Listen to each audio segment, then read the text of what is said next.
To many, this is just a fish tank. But to me, it's a hobby, and it's something I look forward to seeing every single day.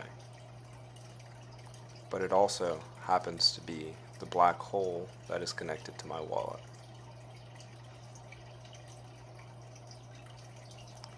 Many species live within this glorified puddle.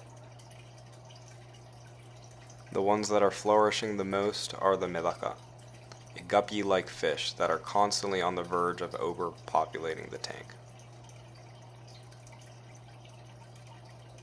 There are 3 types of shrimp: red cherries, amano, and bamboo.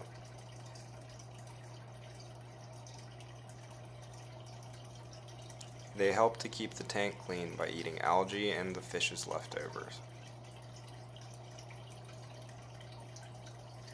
While this looks like an eel, it is actually a fish. It is called the kuliloach. They're cool looking fish, but they constantly run away, so you will never get to see them.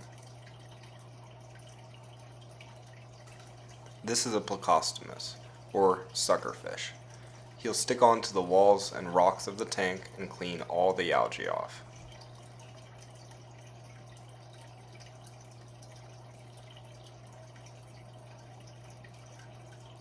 Lastly, there are the invasive ram's horn snails that have overpopulated and pretty much taken over my tank. From the smallest species to the largest, I've probably spent more than $300 on this tank, and that is by no means a college student's budget.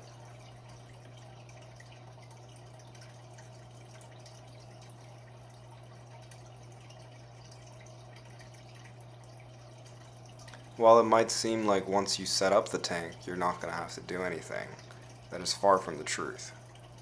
Algae will grow, so you will have to scrape it away and constantly upkeep your tank.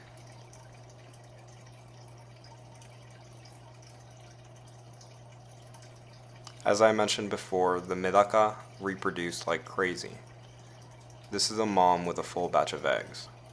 These will all be full-grown Medaka in just a couple months, and that means the cycle will continue. I'll be forced to build another tank, spending more and more money on this hobby that seems to constantly just drain my wallet. Sometimes, even if you do everything right and your tank looks perfect, a fish can just flop to its side and die. Losing the species can also mean hurting the balance of the ecosystem within the tank. That means you have to replace it. When people ask me, why do you do this hobby if you get so frustrated with it?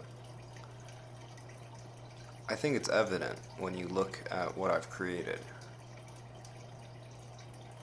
I've created a pond on my windowsill. Yes, it requires maintenance, and yes, it takes time for the plants to fully grow and reach their potential. But when it does, it creates this harmony,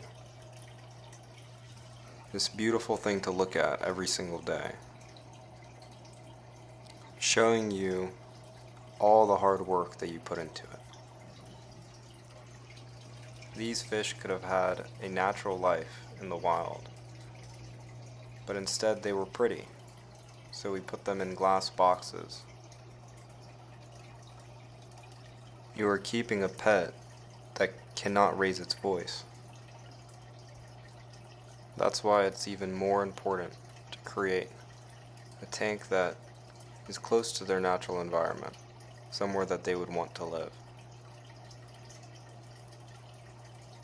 And while this might just seem like doing another hobby, you might be saving these fish from a terrible life.